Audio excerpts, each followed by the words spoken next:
네, 우리 히브리서 10장 24절과 25절 두 절 말씀 함께 읽을까요? 함께 읽습니다. 서로 돌아보아 사랑과 선행을 격려하며 모이기를 패하는 어떤 사람들의 습관과 같이 하지 말고 오직 권하여 그날이 가까움을 볼수록 더욱 그리하자. 아멘. 오늘 이 말씀 가운데 하나님의 은혜가 있기를 간절히 기도하고 소망합니다. 이 시간 우리 가슴에 손을 얹고 고백하길 원합니다. 하나님의 은혜가 지금 저에게 임하기를 기도합니다. 우리 옆사람 축복하면서 하나님의 은혜가 지금 여러분에게 임하기를 기도합니다. 아멘. 할렐루야. 2026년 시작하면서 많은 계획들과 변화들이 있었으면 좋겠다라는 생각을 가지고 그림을 그려나가고 있습니다. 그 변화의 핵심은 뭐냐면 기본입니다. 기본으로 돌아가는 교회 공동체. 기본을 지키지 못해서 힘들어하는 공동체들이 굉장히 많이 있습니다. 그래서 우리가 기본이 되는 예배, 기본이 되는 말씀, 기본이 되는 기도, 오늘은 기본이 되는 공동체에 대한 말씀을 우리에게 허락해 주시는 것 같아요. 즐겨봤던 프로그램 중에 동물의 왕국이라는 프로그램이 있었습니다. 흔히들 나왔던 아프리카 세렝게티 대초원의 모습이 종종 나옵니다. 초식동물이 등장합니다. 누우라는 동물이에요. 소 같은 양 같은 그런 동물이지요. 이 동물은 무리를 지어 다닙니다. 뿔이 있어요. 그래서 나름 수비를 할 수 있는 능력치가 있습니다. 맹수들이 공격해 온다라고 할지라도 무리를 지어 있고요. 뿔이 있기 때문에 한꺼번에 공격을 한다면 웬만한 맹수들도 무찌를 수 있습니다. 근데 꼭 그럴 때 그 누우 무리 중에서 한두 마리가 이탈을 하는 경우가 있습니다. 어떻게 될까요? 한두 마리는. 그 동물의 왕국 프로그램에서는 영락 없습니다. 맹수들의 표적이 되는 경우가 있어요. 인상 깊었던 동물의 왕국 해설이 이렇습니다. 무리를 떠난 누우 중에서 맹수들로부터 공격을 당하지 않은 것을 본 적이 없습니다. 반드시 공격을 당한다라는 이야기죠. 배가 고픈 맹수들이 가만히 있을 수 없습니다. 호시탐탐 기회를 노리고 있습니다. 그리고 해설자가 마지막으로 말을 합니다. 무리를 떠나서는 절대로 안 됩니다. 라고 이야기를 합니다. 동물의 왕국의 이런 모습들과 유사한 모습이 우리 성경에도 있다라는 것 여러분들 같은 멘트가 있습니다. 베드로전서 5장 8절 여러분들이 아시는 말씀인데요. 근신하라 깨어라 너희 대적 마귀가 우는 사자같이 두루 삼키며 삼킬 자를 찾고 있다라는 말씀이 있어요. 우리를 삼키려고 기다리고 있고 노려보고 있는 세력들이 있다라고 하는 겁니다. 우리가 사는 세상도 별반 차이가 없습니다. 마귀들이 늘 노려보고 있어요. 그러니까 무리를 이탈하면 안 됩니다. 하나의 무리가 되어서 견고하게 하나가 되어 있어야 됩니다. 우리 한신 공동체가 바로 그 울타리 역할을 할 수 있기를 소망합니다. 교회 공동체는 굉장히 중요합니다. 요즘은요, 개인적인 풍토가 너무나도 만연되어 있다 보니까요, 공동체는 됐고 개인적인 신앙의 수양을 하시는 분들이 굉장히 많이 있습니다. 교회 공동체에 들어가는 것을 꺼려합니다. 분명히 믿는 사람인데 분명히 예배는 드리는데 등록은 하지 않아요. 등록하면 번거로우니까 여러 사람들과 관계를 맺어야 하니까 구역 모임도 해야 되고 봉사도 해야 되고 섬김도 해야 됩니다. 그래서 교회는 다니는데 출석은 하는데 등록은 하지 않는 성도들이 굉장히 많아졌습니다. 주말에 놀러 가야 됩니다. 레저도 즐겨야 되고요. 관광도 해야 합니다. 강원도 갔다가 전라도 갔다가 서울도 갔다가 제주도 갔다가 너무 바쁩니다. 즐깁니다. 근데 그 사람들이 예배를 안 드리는 게 아닙니다. 예배를 드립니다. 자기가 즐기고 있는 그곳에서 인근 지역에 가서 예배는 또 드리고요. 헌금 생활도 합니다. 근데 등록은 안 합니다. 인터넷의 발달로 좀 더 심해졌어요. 유튜브 있으니까 뭐 교회 가야 하나? 굳이 가야 하나? 방 안에서 TV만 틀면 훨씬 더 좋은 목사님들이 설교하시는데 그거면 됐지. 본 교회의 예배도 유튜브로 송출이 됩니다. 우리 교회도 유튜브로 예배가 나가고 있습니다. 번거롭게 교회 가는 시간 버려가면서 예배를 드리는 것이 옛말이라고 생각하는 분들이 계십니다. 어떤 분들은 이렇게 말합니다. 가슴 아픈 말이에요. 내가 교회 다녀왔는데 교회 가니까 사람 때문에 넘어지고 사람 때문에 상처받고 그거 못할 짓이더라. 그냥 조용히 혼자 성경 읽고 예배 드리고 혼자 믿음 지키자. 이런 분들도 주변에 많습니다. 우리 그런 생각 갖고 계신 분들은 버리시기 바랍니다. 왜냐하면 교회는 누가 세운지 아십니까? 교회는 하나님이 세우셨습니다. 하나님이. 교회의 머리를 예수 그리스도라고 이야기합니다. 우리는 뭐라고 이야기하냐면 몸된 지체라고 이야기를 합니다. 몸된 지체는요, 해야 될 일이 있습니다. 손의 역할이 있고요, 발의 역할이 있고요, 눈, 코, 입의 역할을 다 감당해야 합니다. 그 역할들이 온전히 세워질 때 건강한 교회가 세워질 수 있고요, 건강한 교회가 될 때에 허시탐탐 노리는 세력들을 무찌를 수가 있습니다. 오늘 말씀은요, 모여서 함께 있으라고 이야기하는 말씀입니다. 25절 말씀 다시 한번 읽어보기를 원합니다. 펜을 드시고 밑줄을 그으십시오. 25절 같이 읽습니다. 모이기를 패하는 어떤 사람들의 습관과 같이 하지 말고 오직 권하여 그날이 가까움을 볼수록 더욱 그리하자. 말세가 될수록, 종말이 다가올수록 어떻게 하라는 거죠? 더 모이라 이야기하고 있어요. 더 모이세요. 함께 하라는 거예요. 함께. 아까 우리 박영진 장로님도 함께 같이 이야기를 했습니다. 여러분들 함께 하셔야 돼요. 같이 하셔야 돼요. 왜 하나님께서 그렇게 번거롭고 마음의 상처가 될 수 있는 같이 하라는 이야기를 성경 말씀에 기록을 해두셨을까? 왜 공동체 생활에 함께 참여하라고 말씀을 하셨을까? 여러 가지 이유가 있습니다. 공동체를 통해서 우리의 영혼의 칼날이 날카롭게 새겨질 수 있기 때문에, 세워질 수 있기 때문입니다. 잠언 27장 17절에 이런 말씀이 있어요. 잘 기억하셔야 됩니다. 철을 날카롭게 할 수 있다. 철을 날카롭게 할 수 있다. 칼날이 무뎌지면은요, 안 돼요. 공격할 수가 없습니다. 칼날이 날카롭게 서 있어야지만이 적들의 공격에서 우리가 수비를 할 수 있거든요. 근데 칼날을 날카롭게 할 수 있답니다.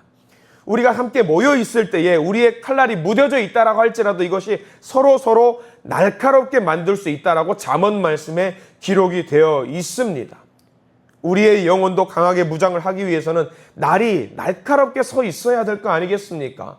칼날이 제대로 서 있으려면 누가 필요한 거죠? 믿음의 동료가 필요한 겁니다. 성경 말씀에 예수님도 12제자를 불러 세우셨습니다. 훈련을 시켜서 세우셨는데 3년 동안 데리고 다니시면서 홀로 외로이 돌아다니게 하지 않으셨습니다. 반드시 짝을 두고 함께 다니게 만드셨어요. 함께. 반드시 제자의 길을 걸어갈 때 혼자 가라고 시키신 적이 단 한 번도 없고 무조건 최소한의 공동체를 만들어서 함께 가야 된다라고 알려주셨습니다. 비록 함께 가는 그 길이 경쟁의 길이 될 수 있어요.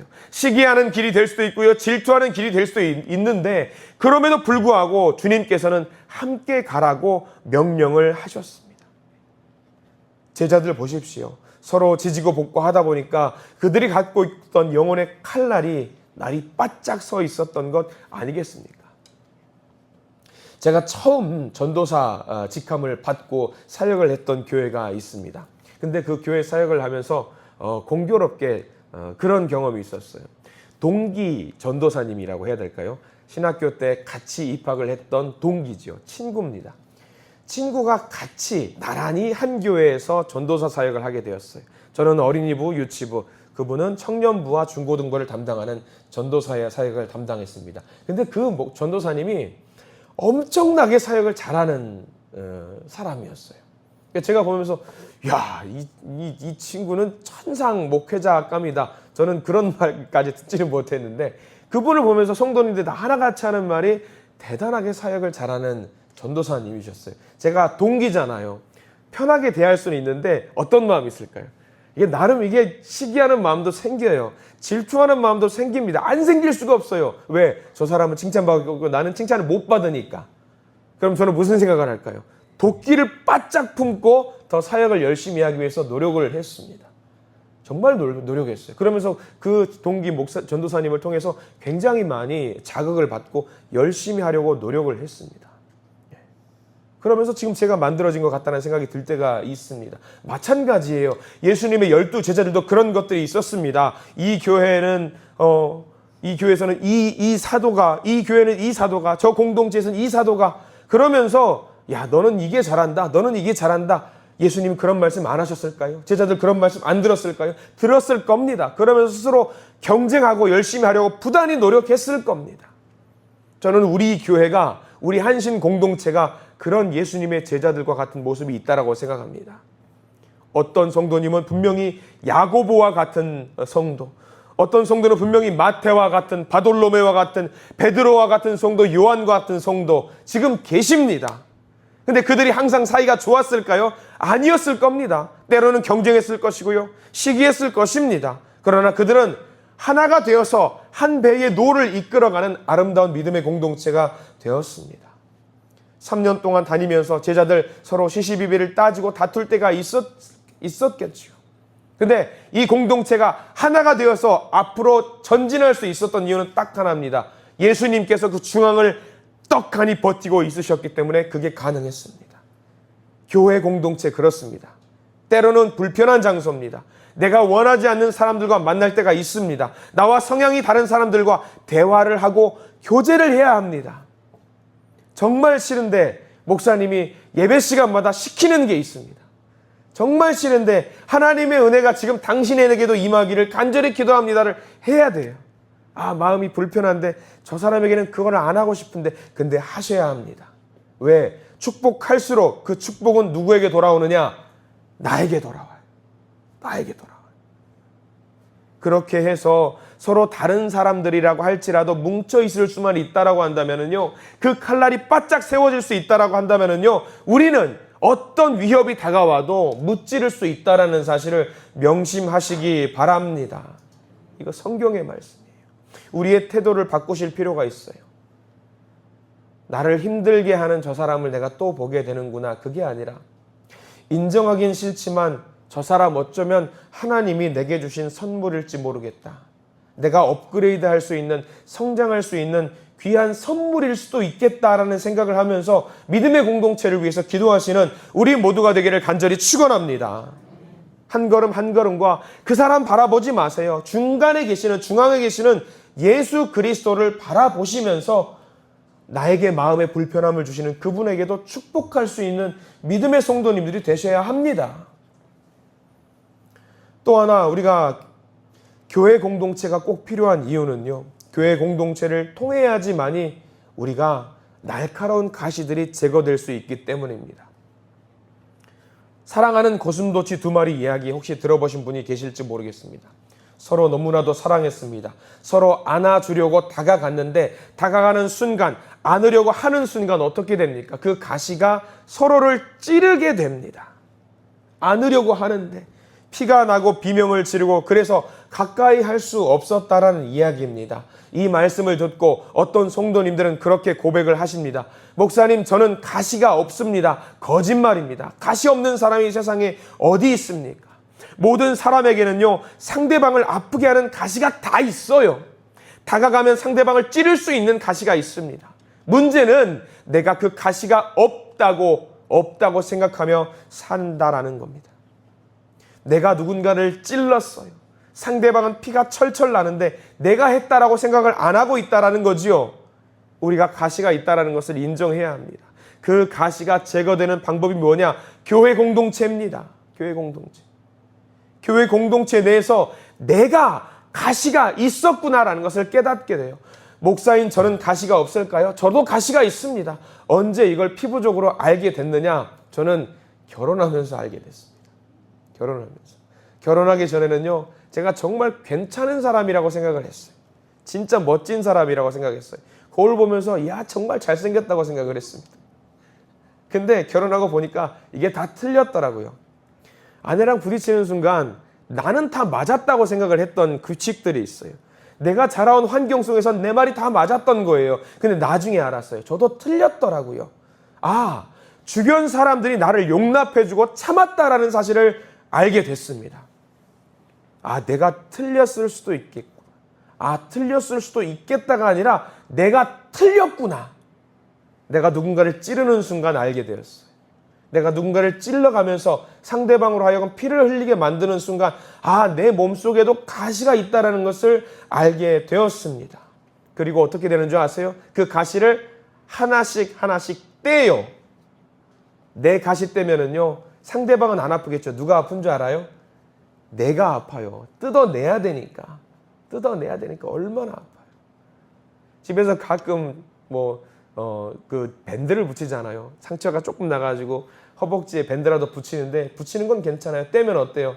뜯는 순간 엄청 아파요. 작은 털 한 조각 떨어지는 것도 엄청 아프잖아요. 근데 내 몸속에 붙어있는 가시를 떼려면 어떻게 되는지 아세요? 미칠 것 같아요. 너무 아파서. 근데 교회 공동체에서는요, 그게 됩니다. 가능해요. 누가 떼주시니까? 예수님이 떼주시니까. 예수님이 떼주시니까. 우리가 강가에 가끔 시냇가라든가 계곡에 놀러 가면은요, 맨발로 딛기 어려울 정도로 날카로운 돌들이 있는 곳이 있습니다. 근데 어떤 냇가를 가면은요, 돌들이 맨질맨질 동글동글, 그래서 맨발로 디뎌도 아프지 않은 곳들이 들어 있습니다. 날카로운 돌이 있고 부드러운 돌이 있는 곳, 그 차이는 뭔지 아세요? 유속이 빠르면은요, 그 돌들이 떼굴떼굴 굴러서 부딪히고 깨지면서 동글동글 맨질맨질 조약돌이 됩니다. 근데 물살이 약한 곳은요, 좋아 보여요. 놀기 좋아 보여요. 근데 돌들이 움직일 수 없었기 때문에 깨어지지도 않는 날카로운 돌들이 간혹가다 있습니다.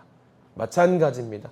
교회 공동체는요, 서로 부딪히면서 아파하고 힘들어하는 곳입니다. 모난 부분이 잘리고 닳아져요. 그리고 결국 서로 안아줄 수 있는 따뜻한 마음을 가진 성도들이 넘치게 됩니다. 그게 어딘 줄 아십니까? 우리 한신교회입니다.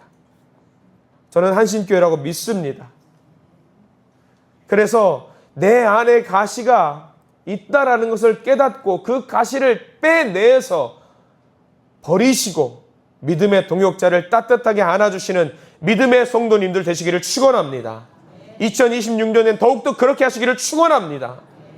그게 아름다운 우리 한신 공동체가 돼야 돼요. 하나 더 있어요. 교회 공동체가 꼭 필요한 이유, 배울 수 있기 때문입니다. 배울 수 있기 때문에. 배울 수 있다는 것은 뭐냐면 성장하는 거거든요. 성장이라는 것은 뭘 말하는 줄 아시죠? 업그레이드입니다.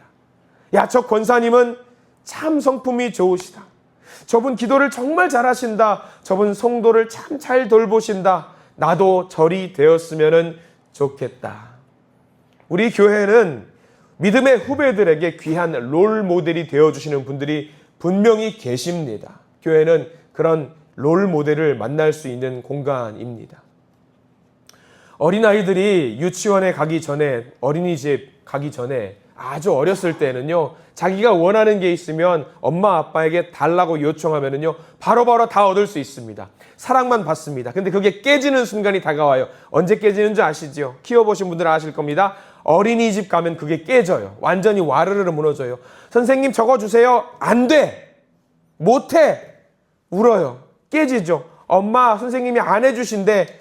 선생님, 엄마는 다 이해하죠. 아, 얘가 무너지는 단계구나. 깨지는 단계구나. 어린이집 가면 그게 절대 안 됩니다. 배워요. 그리고 아이들이 이제 식탁에 앉아서 밥 먹는 방법을 배웁니다. 욕심을 부리지 않고 기다리는 방법을 배웁니다. 아, 줄을 서야 된다는 것을 배웁니다. 또래들과 함께 어울리면서 사회성이 길러지는 거예요. 교회도 마찬가지입니다. 교회라고 하는 공동체 속에서 우리는 신앙의 기본기를 배우고 한 걸음 한 걸음 성장할 수 있습니다. 어떤 권사님이 힘든 일을 당했어요.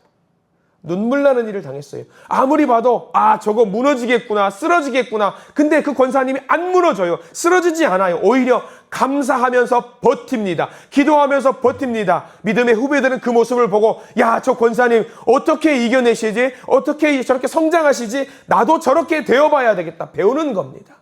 저는 우리 교회가 그렇게 되기를 소망합니다. 저 때는 기도하는 거구나. 저 때는 함께 손 붙잡고 있는구나. 저 때는 안아주는 거구나. 저 때는 말씀 보고 묵상하는구나. 아, 신앙생활 저렇게 해야 되는구나. 매일 아침 새벽 예배로 하루를 시작하는 것, 사람들은 잘 몰라요.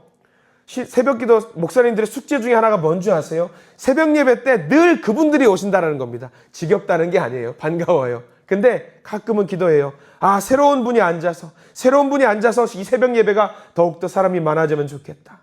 그런 것들을 누가 역할을 감당하는 줄 아시겠습니까? 믿음의 선배들이 아, 이때는 우리가 새벽부터 예배를 드려야 되는 거야. 이때는 수요 예배 때 예배를 드려야 되는 거야. 힘들면 교회 나와서 목사님과 상담하고 같이 손 붙잡고 기도해야 되는 거야. 이걸 알려주셔야 되는 거예요. 저는 우리 믿음의 공동체에 있는 모든 성도님들이 그것들을 같이 감당해 주시기를 부탁을 드립니다. 이렇게 새벽 예배 나오면 하루 종일 어때요? 여러분들 피곤하지 않으시지요? 예, 피곤하지 않으실 겁니다. 피곤하시지요. 근데 사람들은 그래요. 아니 왜 저 사람들은 피곤한 몸을 끌고 저 새벽녘부터 이른 아침부터 아니 10분이라도 더 자야 될 텐데 자지 않고 교회 나와서 예배드리나. 믿음의 선배님들이 이렇게 해야 된다는 걸 알려주셨기 때문에, 그래야지 영적으로 쓰러지지 않는다는 걸 알려주셨기 때문에 여러분들이 믿음의 후배들에게 그것을 알려주셔야 된다라는 거예요. 다음 세대들에게 그것을 알려주셔야 된다라는 겁니다. 그래야지 우리 믿음의 공동체, 한신 공동체가 살아나갈 수 있는 겁니다. 여러분들 그 역할을 감당하시기를 축원합니다. 아멘 하셨습니다. 아멘 하셨습니다. 왜 목소리 작아지세요? 이런 것들은요, 여러분들 나 새벽 계단 지키고 있다, 나 이런 거 한다라는 거는 자랑하셔도 돼요. 겸손하지 않으셔도 됩니다. 왜? 이렇게 해야 되는 것을 보여주는 롤 모델이기 때문입니다. 롤 모델이기 때문에. 저는 가끔 우리 성도님들 중에 갑자기 뜬금없이 평일에 목양실에 찾아와가지고 기도해 주세요라고 하는 분들이 계셔요. 한두 분이 아니에요. 많으세요. 그러면 저는요, 기쁜 마음으로 기도해요. 그리고 그 기도하는 거를 여러분들에게 알려주세요. 나 이때 목사님 쳐서 기도한다? 아유, 그런 거 하지 마. 목사님 안 바빠요. 오셔요. 그리고 그런 것들 알려주시고, 이럴 때는 기도를 같이 하는 거라는 것을 보여주세요. 보여주세요. 그리고 목사님 말고도 다른 성도님과 같이 날 위해 좀 기도해줘. 보여주시고 자랑하시고 알려주세요. 수시로 여러분들에게 서로 들들 볶아가면서 나 좀 기도해줘. 나 손잡고 기도해줘. 그게 우리 한신의 공동체가 돼야 돼요. 여러분들 하나님께 자랑하셔도 되는 것들, 성도들에게 자랑하셔도 되는 것들 너무나도 많이 있습니다. 그 자랑하는 것들이 자랑이 아니에요. 그게 교육이고 알려주는 겁니다. 교회 공동체 안으로 들어오는 게 굉장히 중요합니다. 전도서 4장 12절 말씀을 통해서 마무리를 좀 하려고 하는데요.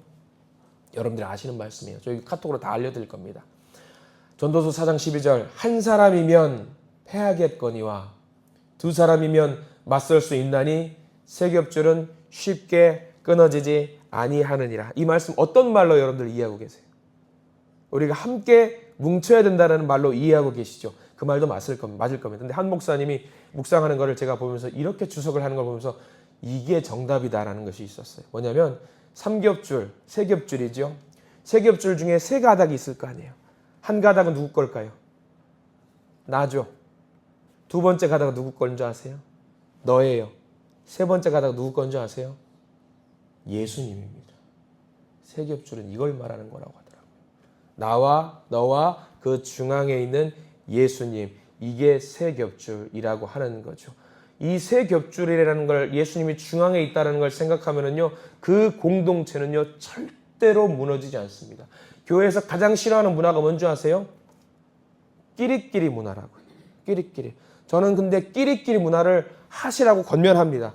아니 당연히 내가 맘맞는 사람과 같이 모임을 하고 싶지, 끼리끼리 하세요. 다만 끼리끼리 중앙에 누가 있어야 돼요?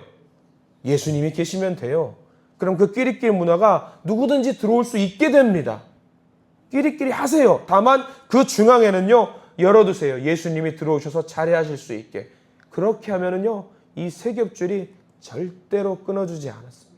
우리 한신 공동체도 마찬가지입니다. 여러 모임들이 있습니다. 여러 모임들 많이 활성화하세요. 어떤 분들은 사적인 모임 하지 말라고 합니다. 하세요. 더 많이 모이세요. 다만 사적인 모임을 하더라도 중앙에 반드시 예수 그리스도를 모셔놓고 하십시오. 그러면은요 그 모임은요 아름다운 본이 되는 공동체가 될 줄 저는 믿습니다. 예수님만 있으면 됩니다. 예수님만. 그 공동체가 우리 한신 공동체가 되기를 간절히 소망합니다. 그 예수님이 중앙에 계시면은요 우리는 말 조심하게 되고요 행동도 조심하게 됩니다. 누구를 비난하거나 질책하지 않습니다. 오히려 권면하고 독려하고 응원합니다. 예수님이 계시면 그렇게 됩니다. 우리 한신 공동체가 그렇게 될 줄 믿습니다.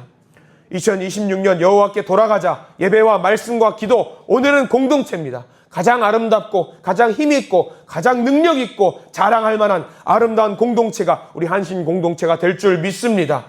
그 공동체 속에서 빛을 발하시는, 멋지게 자랑하시는 믿음의 성도님들, 우리 한신의 성도님들 되시기를 간절히 축원합니다. 기도하겠습니다. 사랑의 하나님 아버지, 저희를 그리스도 안에서 한 몸 된 공동체로 불러주시니 감사를 드립니다. 각자 다른 모습과 은사를 가진 공동체의 사람들 구성원입니다. 때로는 서로를 찌를 때가 있고 서로를 아플 때게 할 때가 있습니다. 그러나 예수님이 중앙에 계시니 내가 찔렀구나라는 것을 회개하면서 그 사람 앞에 나가면서 안아주고 또 보듬어 주면서 또 한 걸음 한 걸음 전진할 수 있는 믿음의 공동체로 우리를 세워주시옵소서.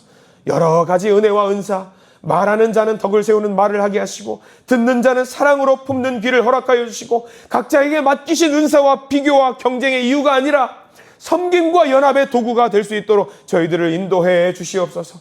우리 한신교회를 통해서 상처 입은 자가 치유를 경험하게 하시고 연약한 자가 다시 일어나는 은혜를 누리게 하시고 서로를 통해 주님의 사랑을 보고 함께함으로 하나님의 나라의 기쁨을 맛보는 믿음의 공동체가 될 수 있도록 저희들을 인도해 주시옵소서. 우리 교회가 그런 교회 되게 해 주시옵소서. 예수 그리스도 이름으로 간절히 기도드립니다. 아멘.